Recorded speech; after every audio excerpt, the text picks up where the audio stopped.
Okay, guys, welcome back to your Grimerica Outlawed Weekly Roundup. Coming at you this week. Well, I mean, it's the plus, but I guess it's not really just a plus anymore, right? Because we usually do at least a little bit of free stuff. It might not always be half, but we'll always throw you guys, at least 20 or minutes or half an hour of free stuff. I mean, honestly, it's fun, and from our perspective, we're hoping it's going to sucker some of you guys into signing up for the full shows. I mean, that's really the meat and potatoes of the roundup is in the extensions. It was a plus only show for a while, and we decided that you get that a lot of the free members, which is about 10 to 1, 10 or 15 to 1 free to sign up, um, would decide it was worth the $6 a month. So maybe do. On that note, it is October 27th, already 4 days before Halloween, 6 days before the Azores trip. Well, you got to admit too that it's because we got our YouTube channel back. One of the reasons why, is because we are able to stream the first half now. So, for a Oh while. yeah, which is still ultimately to try and get people to sign up for what? We're just trying to get you some members. This is like our direct to consumer method, because even if we are on YouTube, we don't make fuck all from, like. No, we don't make. No, I mean, we only make money from your donations. That's it. That's it. If you barely like enough to cover the cost. So it's like we don't do ads. We've you could add up to 2 YouTube channels, and it's still like, even with all the audiobook views, 15,000 subs on that channel, and all these views here, 15,000 subs. I think I want to say we're probably between the two shows at least 15,000 hours consumed per month. And nothing. I'll give you a minute. I'll give the audience a minute to take a guess on what you think that pays us. Drum roll, please. It's about after YouTube takes their cut, it's about $220, which barely covers the stream. Canadian. Yeah, Canadian. That's converted. And StreamYard's 129. Yeah. StreamYard doubled their price, and yeah. So the cost of streaming is barely covered by the show. Thank you. Thanks, Bang Chiefs All's one.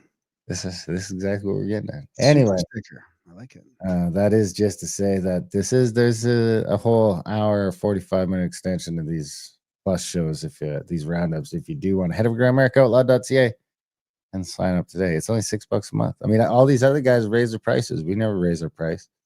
What's MU at now? Like $14 a month. THC's 8 or 9. We're still right where we started. We're not raising prices. We're not interested in raising prices. We just want to raise conversion. Anyway, what do you got? What's new? Well, I'm exhausted. What do you want to get into? I'm exhausted because I played hockey last night for the first time in 12 Oh yeah, save that for the other show. Save that for the show. Yeah, I'm mentally really tired because I didn't sleep well last night, but so hopefully it'll be okay tonight. But yeah, it's going good. I mean, you were going to mention something, and I kind of interrupted you about the Azores, so I just wanted you to finish that train of thought. If you were I'm going to the Azores in a couple days, 6 days, I think, going on the trip with Randall Carlson. Going to be pretty awesome. Searching for Atlantis. There is still some availability for that pretty last minute, but if you can get in, I think there's a coupon code going around for $1,000 off. That's it. Something you're interested in, let us know. That's only applicable to the entire trip, but the other thing is some people can do 2 weeks, so we added a Tercera only option, which is 6 nights on Tercera Island that people can jump in for less than half the price, because it takes a bunch of the flights out of it. That's a good idea. Stuff on our side. So people can check that out if they want to come just to Tercera for 6 days. You could probably, I want to say your flights there are probably going to cost you like $1,000 US, and that's just a few grand, and you're there for a week in the Azores. You don't get to come to all 3 islands, but probably still get the gist of it. You're there for half of it, basically. And you'll get the bonus you'll get is a little synopsis from the people that were there for the first 3 days. So it's like you'll miss those first 3 days, but then you'll also get filled in from the people of what they saw and see some pictures probably. So anyway, something to check that out. There's a note in the chat there. Randall is like an AI mashup of Santa Claus and Indiana Jones. Yeah, and maybe like Socrates or yeah, maybe throw them in there. I mean, Oh, he yeah. does kind of look like the Socrates statue. Right? He really kind of looks like the bust. The simulation is uncanny. So, where do you want to start? I'm gonna save my Dave's not here, man. Is all second half of show stuff. Okay. Mainly Let's start with mine then. a lot of the clips. If I stream them, we're gonna get into trouble here, probably on YouTube and stuff. But I do have some other stuff here. I have this one clip that I can't remember if I played last week or not. So we'll see. You can tell me. But yeah, you start us off. Okay, because I got a quite. It's turned into a bit of a segment, so let's just get because I don't know how long it's going to be. So just interrupt me along the way, and You must have seen that Trump stopped talking to us, right? I have some Canadian stuff too. I mean, The stupid ad. I mean, everyone's freaking out about the ad. We're not going to stop the ad. I'm like, why are my tax dollars paying for this? I mean, I'm not in Ontario, so I guess it's not that bad. But do the Ontario people like? Can you guys afford $75 million for a fucking advertisement? That's fucking bonkers. That I mean, how much is that per Ontario taxpayer? That's a few bucks. That's a few bucks that could be going to, I don't know, maybe some like drinking water on a res or well, like somebody else said, Fill in the blank. I mean, all of the public services in Ontario are going to fucking shit. Hire some doctors with that $75 million. Train some doctors. Do whatever you got to do. But I don't think that the $75 million is best spent interfering in elections in other countries. how do you think that would be if somebody did that to us? Oh, and we would shit would hit. I mean, you could argue it already happened. You could argue Trump got Carney elected with his shenanigans. Yep, definitely. So you'd think Something's afoot. Something's afoot. I got some Canadian. I mean, do you want to just do? No, let's not. Let's save that. But I do have some Canadian stuff because it is getting a little crazy here, and it's hard to pay attention to it because it makes me want to puke. It really does. oh well, the beauty thing is at least we got. I mean, lover or hater, we do have Daniel Smith. Who does just always say this, tend to say the thing that makes you feel a little bit better sometimes. You know. When I sort of respond to people on X or whatever when talking about Canada because people are all concerned about the states. I'm like, you're just ignoring the fact that the rest of the West is falling apart and Smith and people are like, oh, the conservatives need to get in, and I'm like, who's gonna do anything in Canada? Like nobody's gonna do anything in Canada Did you see what Smith? except for maybe Daniel Smith. Like she'd be the only one that might actually be able to make any changes. I don't even think Pierre. I just think Pierre is just like Oh, Pierce he's is just a schlub. he's Did you see I what hate she to said say it about? because everything's a controlled op, but he feels like a controlled op. Oh, he's just even if he's not a controlled op, he's just he is just in like even if he doesn't mean to be or he's not being paid to be, he just might as well be. I mean, that's just the Canadian system. Look, at best the opposition is a controlled opposition. But did you see what Danielle Smith said about not a lot, not the provincial police because we're in charge of police enforcement, which is why they're not going to fuck with the guns here. There's just our law enforcement isn't allowed to do it. So the other thing she said is our law enforcement won't be worried about memes and stuff that people are showing online. There'll be no enforcement of any like online speech rules, and that she would make Alberta a bastion for free speech. Nice. See, that's the type of stuff we want to hear. You might have to come back. No, Saskatchewan will be close. They'll be full. Yeah, you guys will follow suit. Yeah. We're kind of we're probably even more conservative because we just don't have we have two big cities, and they're not even that big, and we're You probably we're probably the reddest, the rightest province per capita out of any of them. Yeah, I wouldn't disagree with that. Because we're a bunch of small town farmers out here, a bunch of small town, it's like the flyover So, Weird. okay, let's start with I'm gonna start with this. This is kind of funny. I like how you bunch yourself in with those farmers. I know. I'm feeling right at home here. Okay, this is we're gonna start with 10 seconds of pure glory. This is going back to the No Kings, but it's gonna lead somewhere here. Trump's a bitch. Yeah, why is that? I don't know. He's just we don't like him. What? Can you hear that? As you said, Trump's a bitch. Yeah, this is like a guy interviewing in honor of the No Kings here. Trump's a bitch. Yeah, why is that? I don't know. He's just we don't like him. That's the word around here. Any particular reason why you don't like him? No clue at all. I'm just going with everybody else saying. It just seems legit. It really does. No, that's the word around here. He's a bitch. You don't think that could be satire? It might be, but it just felt real. You know how you sometimes you just I get get like, it. it didn't feel like because there's these people that do these acts and you can sort of sense that they're acting. That guy's just it seemed real, maybe not. So here's this is from Absurdistan, which I mean sometimes I get she sends these out every Saturday. Sometimes they're brilliant. This one's pretty good. The lesson of no kings, tax Soros, Bezos, Bloomberg, Zuck, and Gates until the debt is gone. Confiscate all in-country CCP assets. So this is kind of leading to what my title was, which I don't know if you picked it up. The tides are turning, or tides are turning. Did you understand what that was about? No, I don't say. I wouldn't. I mean, I think I just assumed it was along the lines of your accelerationist viewpoint that eventually we'll get to a tipping point that will be in some direction of, I guess. No, it's about the Tides Foundation. Oh, who's that? We'll get into it. All right. So she was saying, No Kings was rightly labeled a geriatric flourish of a dying generation. It was also an attack by the privileged on the urban poor and the middle class across America and Canada. It was paid for by the richest people on earth. Things are shaking out super fast now. I'm just going to read through some of this, the good parts, and then, I mean, but it is really long and really good, the whole thing, but I'm going to play a couple of my favorite parts here. Things are shaking out super fast now. We know more every single day about the forces arrayed against economic growth for the middle and working classes. Independent media, Substack, podcast, YouTube are doing the only reliable work. Everyone else is selling the failed ideas of the old regime.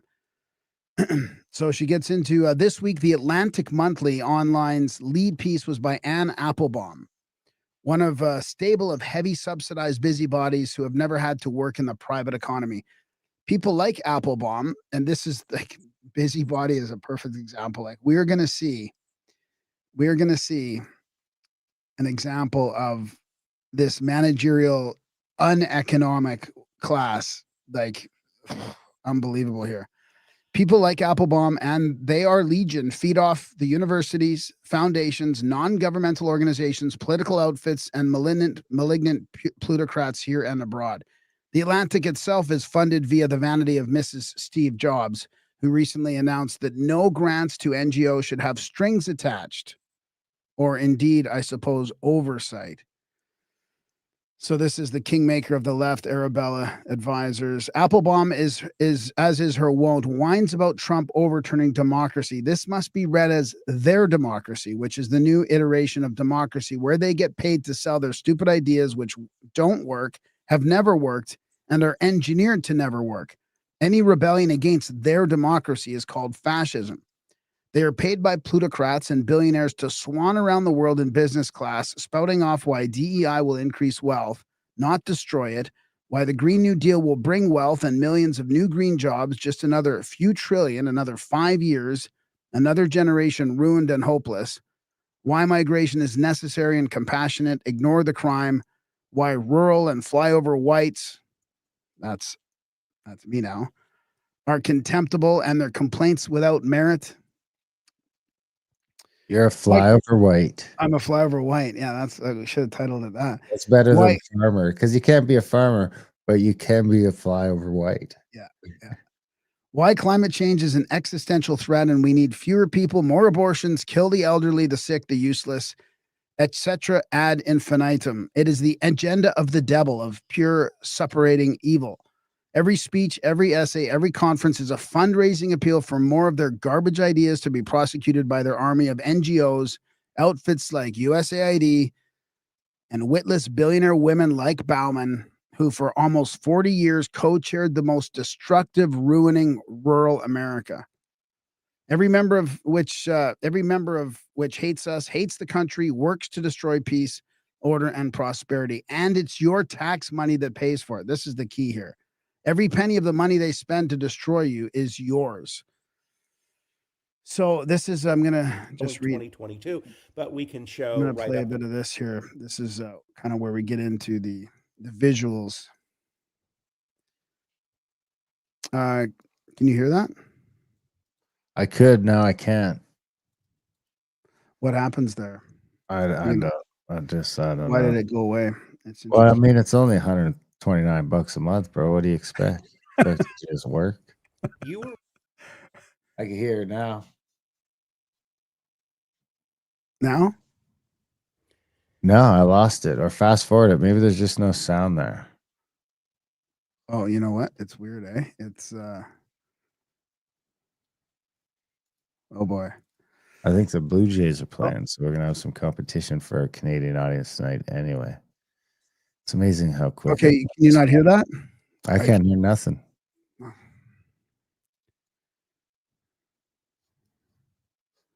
Okay, let me see what's going on here. I didn't catch what you're saying about Blue Jays. Oh, the Blue Jays are in the World Series, so everyone's excited.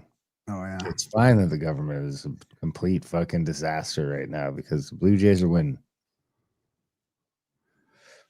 Okay, this is not going good. I think I closed off my whole tab there. Okay, just stall for a second. Play something? Are we in What? the? Are we No, in the, no, are no, you because I'm middle in of the something, what? right? You're in I the can't- middle of something, so I can't play something. Yeah. All right, fair enough. Oh my god, that's not working either. Wow. Oh my god. Okay, just give me a sec here. Let's see. Copy. Let me see if I can get this back in here. Get going. I'm not going to have my highlights, I don't think. My highlights are gone. But that's okay. We're going to make do here. So this is just a video showing a fractal, you know, that fractal technology that shows the webs. This is what I pictured when I was driving to the flyover province back and forth, and I was picturing how we need some of these like technologies to go. You can go in and find out who's funding who and all that. Yeah, I remember that. And that's kind of what were we? Who's kind of done that? That you was. were looking at the Can you hear Tides that? Foundation. I can hear that. Right now, Okay. that looks like a dot in the middle of a black screen. I'll answer that What question. it covers is $500 million to $1 billion of donations to leftist organizations every year to influence both American culture and American organizations. Let's go inside what is called the cluster view of the Tides Foundation. So, how many do you think? How many in this first level of organizations does the Tides Foundation send money to? This first level, how many do you think? That was $1 billion. How many was it? It was $1 billion. $500 million to $1 billion. Yeah. $500 million to $1 billion. So I'm gonna say 3/4 of that, or I'm gonna say, sorry, not 3/4. I'm gonna say 25% of that. So that would be 125 to 250 million. No. How many groups is the money going to? Like how many separate organizations? So this is like an NGO web, right? So how many organizations? So it's gonna get bigger. No, not bigger than that. No, it's like so they're funding all this like $500 million out to these organizations. 2,500 of them. 25. Oh, Using way less than fractal technology, we have taken a look at the Tides Foundation, and every dot you see is a dot that is an organization that receives money from Tides. Let's go see who some of them are. The Delta, the Florida Rising Together, the trustees of Columbia University. So I don't really think we need to get into this. I'm going to fast forward a bit. So it just shows you, it can show you how all these 25 organizations are getting different amounts of money, right? This is just a visual representation of what's on the spreadsheet. So, but just as an aside, my mom warned me about the tides. Like, so this goes back to 20, probably 2008, maybe mid 2000s, maybe early 2010s, when Tide Foundation was getting people elected. Like the Vancouver mayor was elected. So I've got some more information on that. But my mom was on top of this back then. She was like, "Oh yeah, the Tides Foundation." That's like, because all of a sudden the city started becoming like the greenest city on earth, and all these massive initiatives were happening. And he was working for the Tides before he became mayor of Vancouver. So here we go. This is where we're going to get to the next level. Actually, before we do this, how many do you think now these 2,500 organizations send out to other organizations? How deep How does much? this go? How many? No. How many? What the number of separate NGOs and organizations? Oh, they send out to another 25,000. Okay, close. 37,000. Now the question that we have is, what do these entities do with the money they received from the Tides Foundation? You are now looking at what we call the nebula view. The nebula view is simply 2 layers out from the Tides Foundation. So the Tides Foundation received its money. That was called the cluster view. Now what we're looking at are what happened when the 2,500 companies to whom the Tides Foundation gave money forwarded money to another organization. Well, as you can see, we are now way beyond 2,500 organizations. We are looking here at about 37,000 organizations that are basically leftist organizations tied to the Tides Foundation that are 2 levels out from the cluster view. And if we look at these, and it's very hard to see this, but as you can see, every dot here is a different organization, and there are tens of thousands of these dots. And what you see here are the connection points. Now, these connection points are connected by funding. They are not connected by anything else. But we have the capability to show every connection. So we can show funding by person if there are common employees, if there are common directors. We can show funding by location if they're in the same building, or even if they're nearby, by common phone numbers, etc. So now what you are seeing is this is the blow up of all of these thousands of organizations, and they fund other organizations who blow up into their own little constellations. So if we go down over here, we can see this particular group starts with an entity here, and we can actually drill in and see what that entity is. And then what we can see is every one of the entities that is funded by that. But we can see that they are all connected to the Tides Foundation. So what you are looking at right now is you are looking at the central nervous system for the left. This is And keep in mind, Soros funds Tides, and Soros he's been open about wanting to destroy America, right? I mean, it literally is what she said. You're paying, your money is going into these companies to destroy your culture and your country. It's unbelievable. And it shows you the scale, right? 40,000 companies, 40,000 not companies, organizations that really are not helping. I mean, look at what's happening to the West right now. So here's it all comes from these spreadsheets that they download. So it is interesting seeing this technology be used to put some good things together. I'm just going to play a little bit more of the spreadsheet part of it here. To other organizations. And you will remember there's 2,495. You can see them down here in the lower left-hand corner. So we have 2,500 organizations who received money from the Tides Foundation in 2022. Now, we can do every year. We're showing 2022, but we can show right up until the current year. And we can see the address, etc. So we're going to go down and see who those organizations are. One Vote Counts, 1,000 Women, 350 New Hampshire, and we're going to go down this side, and here we can see how much money was given. We can see the name of the organization, but we can also see the states. Anyways, the point is they go to all the states. It's all over the place. So I was asking Grok because I was thinking back to when my mom was telling me this. I'm like, so what about this Tides? Like, who funds the Tides, right? Like, so Tides is this organization that goes out to there, but who funds them, right?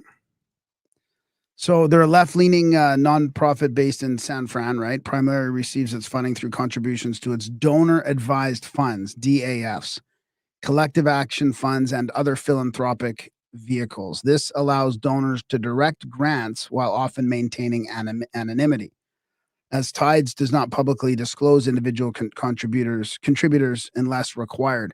So in 23, Tides reported $350 million in revenue, mostly grants and contributions, $712 million in expenses, largely grants dispersed, and $646 million in assets. So its model acts as a fiscal sponsor and pass-through entity, channeling funds to progressive causes in areas like social justice, environmental protection, and civic engagement, right?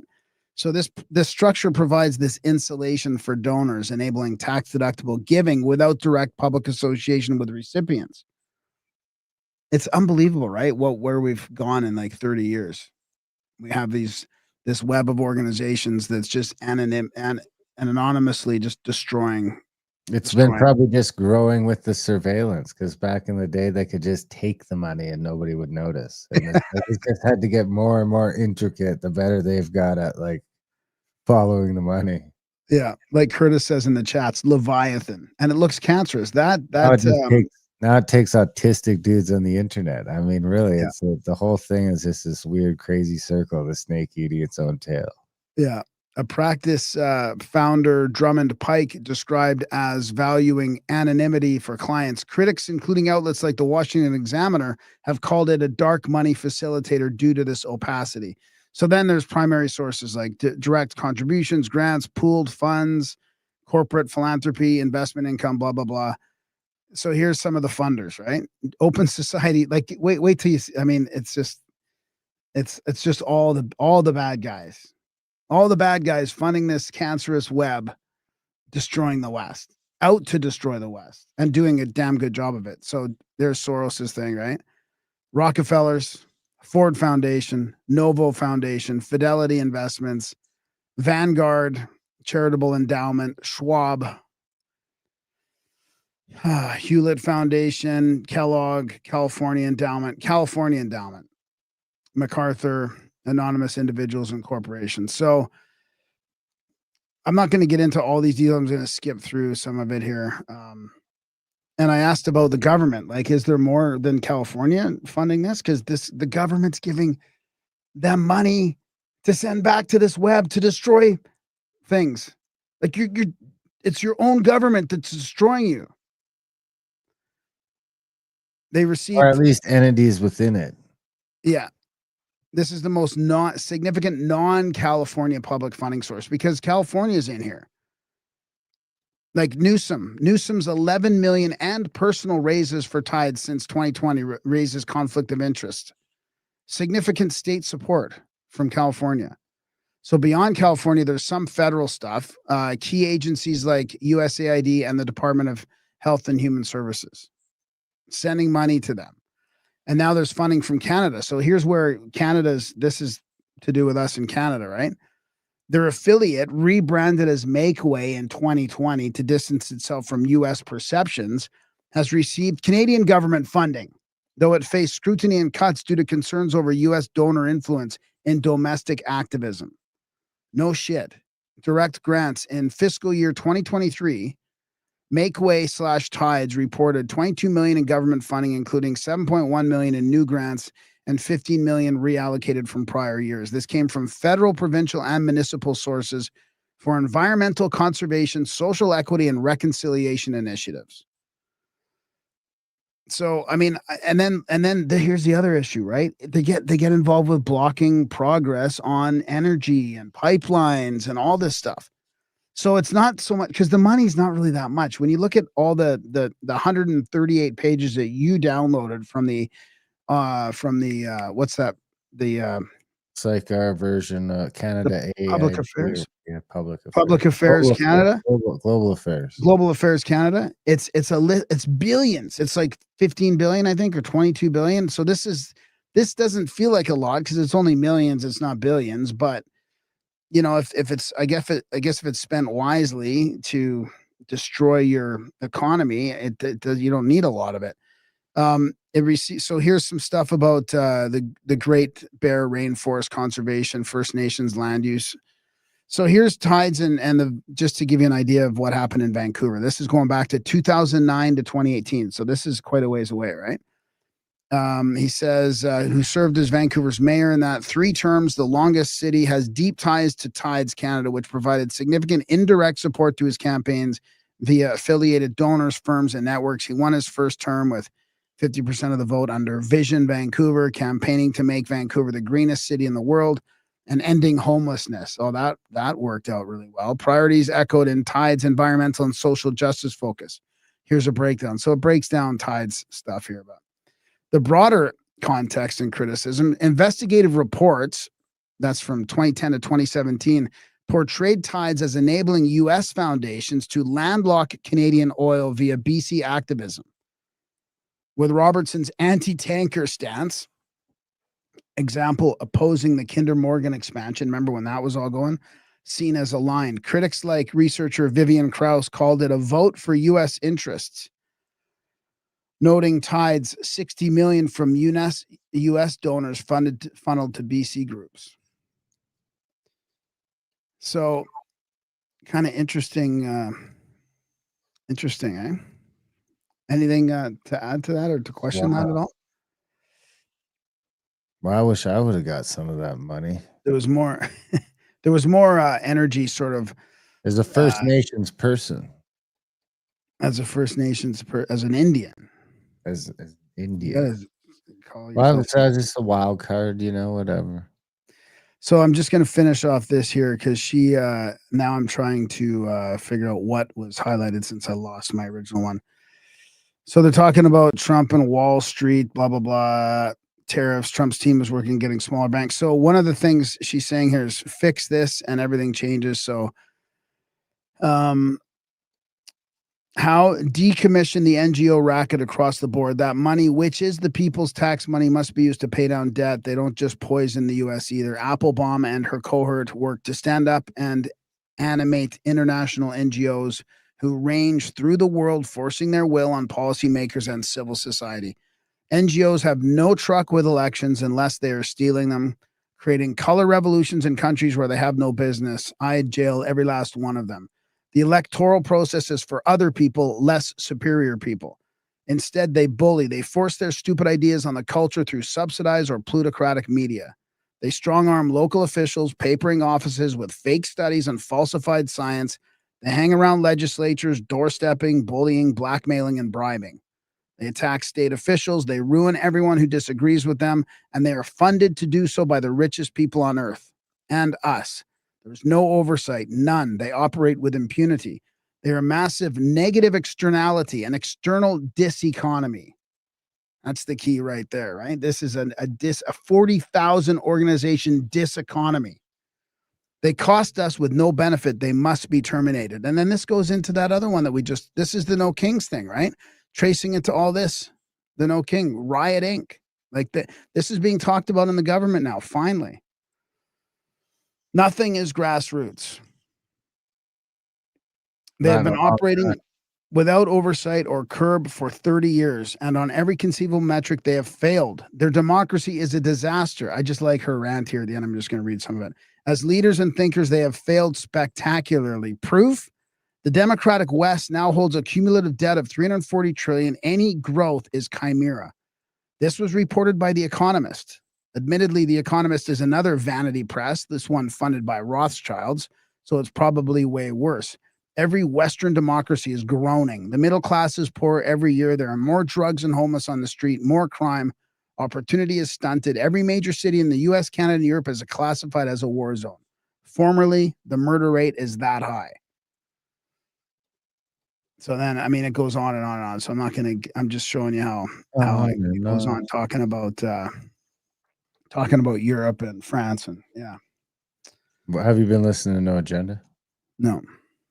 So you haven't heard of like Adam's theory about it being, they're calling it the North Sea Nexus, which is basically all the old royalty. It's not even like the European government so much, but all those European governments are basically just being controlled by these old monarchs.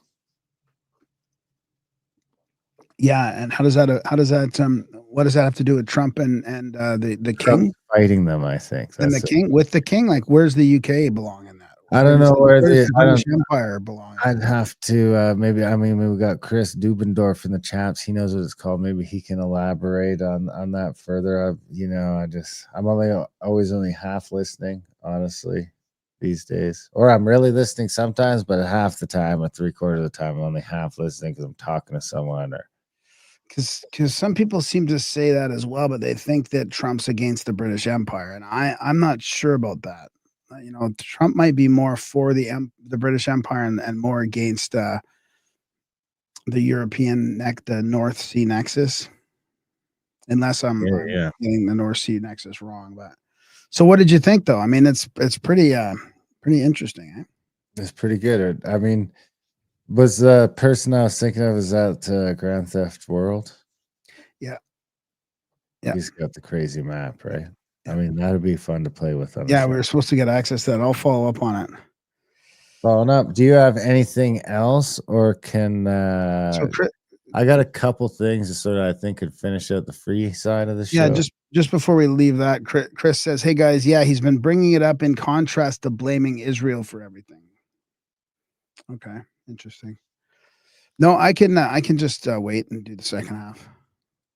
Okay, let me jump over to this, and I want to jump over. This is, it does kind of drive me nuts how the ethical skeptic tends to just like he just keeps adding to this old post. So you got to try and get through the whole thing now and figure out what's new and what's not. So it's kind of frustrating as opposed to just a new post.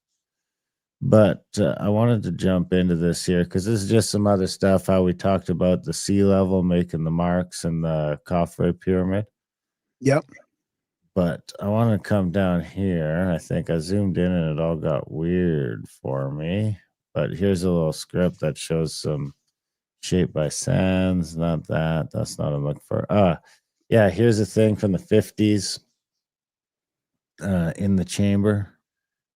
This is kind of where he shows that he thinks. So basically, this is all some stuff to illustrate that he thinks water did get down into the bottom of the pyramid at least, but not into the upper chambers.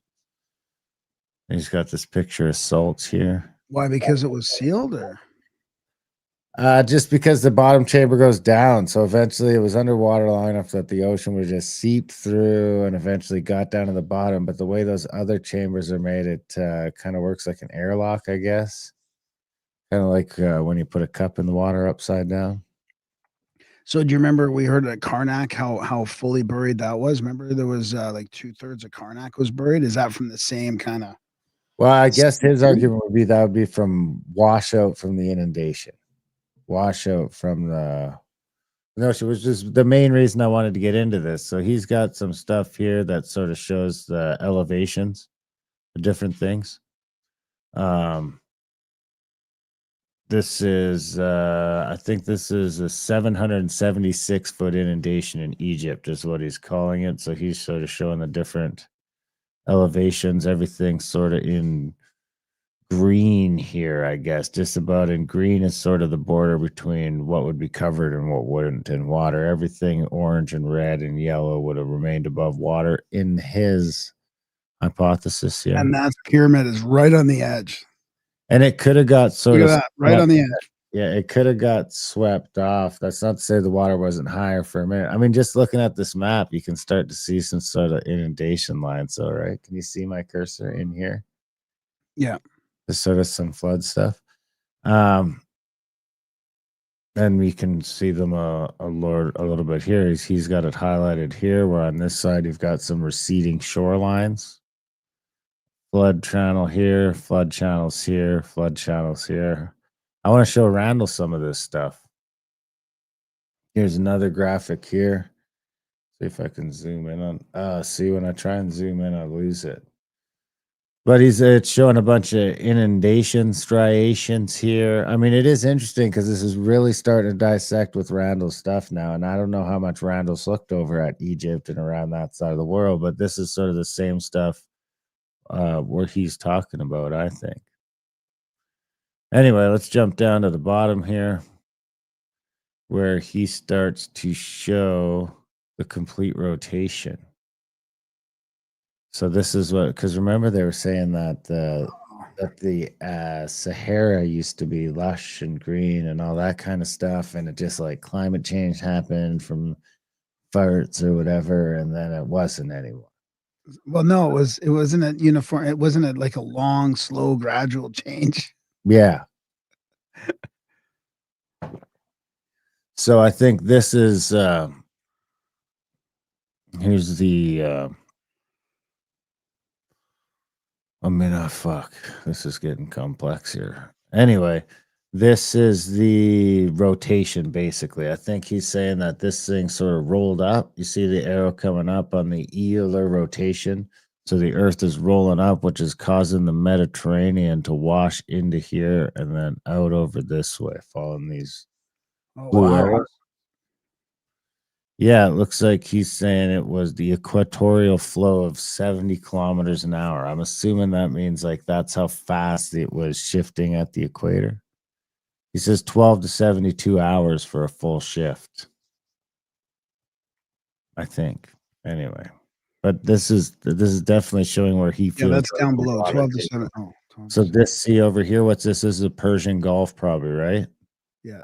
The Persian Gulf washed up over here, and the ocean washed over the lower portion here, which is what caused. I mean, here's some other stuff here that where he's got some arrows that this was a 0 to 12-hour swing north, which caused the Mediterranean to come south, the Persian Gulf to come south, and whatever this little thing is here to come south, and then it's going the other way. then it's going this way at the same time, which caused this to wash out over Africa.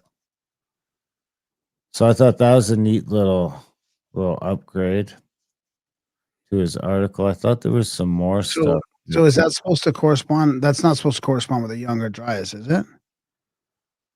I thought he had a timeline here. I'm looking for it right now. There's supposed to be something far more about a 5,200-year cycle. So he thinks at the top of the Nubian egg. So if you show the sides of the Nubian egg, he thinks this is the Nile, the flooded Fayum Basin. There's some other stuff up here that he thinks is the Red Sea and Straits of Tiran. I mean, it's a pretty complex article. People would have to read it. But if you get to the top here, he thinks that this thing on top. So ask the assistant how long the Mayan calendar was. Okay.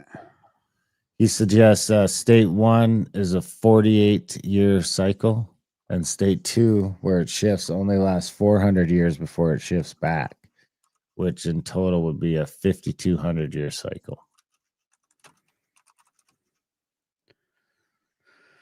So it's like a wham bam. So it says the long count goes back to 3114 BCE. And then Khatun is 7,200. 20 years. Okay, so yeah. I thought the Mayan one ended in 2012, though. Well, the Baktun ended in 2012. So it's making the end of one great cycle about 5126 years. From 5126 from 3114 BCE. Interesting. So that's pretty close to the 5,200. Yeah, exactly. So anyway, there's some notches. He thinks there's also lines that show the pyramid and the switching of the 104 degrees, which is where he thinks the crust goes to. Some geomagnetic excursion stuff that we're not going to get into here. There's a little graphic of the pyramids covered in water. Anyway, I encourage everyone to go read the article. It is, you could spend some time going through it. You could sort of save it in your browser and keep going back to it for a couple of days. Now I'm going to jump over to this one, which is from UFO Mania on Twitter. And this is about the geophysical event. What I am aware of is that everybody's telling me we're on borrowed time. To the extent you can talk about what might be imminent, what is imminent? Time is not a luxury that we can afford. The time has come. We need to start having the conversation collectively. We should have had it a while ago, but we really need to start having the conversation. It's not AI. I think the audio is just doubled up. It's not. Yeah, no, it's not AI. It's just It's bad the audio. clip. It's Yeah. the clip that's doubled up. Yeah, it's probably already written on the wind one way or another, and it's Isn't that what's his name? Robert Bigelow? Yeah. going to happen. And there's little or nothing we can do about it. Part of that is a function of nobody's going to listen anyway, and so who are we talking to, right? So we'll know, maybe we'll have more information than the average person on the street is going to have. Things are really going to be bad. And how do you prepare yourself for that? And those that you love and care for, or friends, how do you prepare for any of that, right? So that's probably the best that we can do. I think things are going to be pretty difficult starting in a few years. And from what I've been told by sources, What does that mean? It's going to be difficult. it's What just, things are- I mean, I can't say specifically. I Sure, don't know that much yet, and I can't really say, but just that a lot of what we take for granted now in life, I don't think is going to be, we're not going to have it. A lot of things we have now that makes our lives as wonderful as they are. Like electricity and says- clean water. That he's as sure as he can be that the people who are calling the shots in the world, you can call them the Illuminati, the controllers, the cabal, whatever name you have for them, they believe that there is going to be what he called a geophysical event, a major geophysical event. There have been trillions of dollars that have been spent on deep underground bases for some reason which we don't know why it is. Earth's climate also changes pretty radically over the course of, like, say, 10,000 years. It can shift from being extremely hot to extremely cold. You can really go down a deep rabbit hole if you read about ice ages. So interesting. That's That how much Earth's climate has changed, and even where the magnetically where the poles are has shifted over time. So, on the climate change issue, I'm fully convinced. really After soon. all these years, even though we may not know exactly what is causing climate change, we suspect it's the sun. We have a lot of evidence to show that it's probably the sun. Answer to this is I think there is real concern about geophysical risks. Yeah. And one way to deal with that is to make sure we don't bet the ranch on one planet. So I think the first is a solar minimum, where you get big drops in the economy and the agriculture and you can't feed the population. Right. So because there are changes in climate because of the distance of the Earth from the sun. Right. And that changes. Right. So we know throughout history we go through periods of solar minimum. So they are worried about climate change, but they don't think it's coming from your suburban. Right. It's not coming from human behavior. Now there are environmental problems coming from human behavior. For sure. And those That's for sure. Right. For the record, I have one friend who's very well informed who has convinced me that is real. The other thing is it appears to me, if you go back through history, every 10,000, 12,000 years, we have, some kind of huge disaster. An extinction event. A near extinction event. I think that whether it's a pole shift, a magnetic pole shift is one of the, theories of what causes these events. But there is a history of near extinction events. Now, there have been some significant rumors of events regarding UAP that may occur within, like 10 years or so. I don't know if it's something coming or a natural disaster. You hear of something big coming down the pike. Have you heard of these claims? And if so, do you have any idea what it may be? Yes, I've heard of them. Yes, I'm aware of them, and I'm not able to have that conversation. So, like Curtis says, FUK all these people. Yeah, a little collaboration, or what? Not collaboration, compilation of a bunch of people talking about the end of the world recently, or at least the end of this. This They can't really tell you what they know. It just there's a cyclical thing, something coming, happening, but we can't tell you what. That's right. So anyway. Do you want to start us off on the second half of show stuff? People, of course, if you want to get into this, the extent, the real good roundup stuff, head over to grimericaoutlawed.ca. Sign up today. I mean, just do it. Come on, it helps us stay on the air and helps the show keep going. It's just the right thing to do. Okay, I should have included this with my NGO thing, but this is Jennifer Granholm was in charge of the Department of Energy, the DOE, right? She shoveled out how many billion? 93 billion. That's 93,000 million in her last 76 days in office, in the form of loans to green businesses that weren't vetted and didn't file a business plan. That's 3 times their annual budget gone in 76 days, more than twice what was spent in the last 15 years. I'm not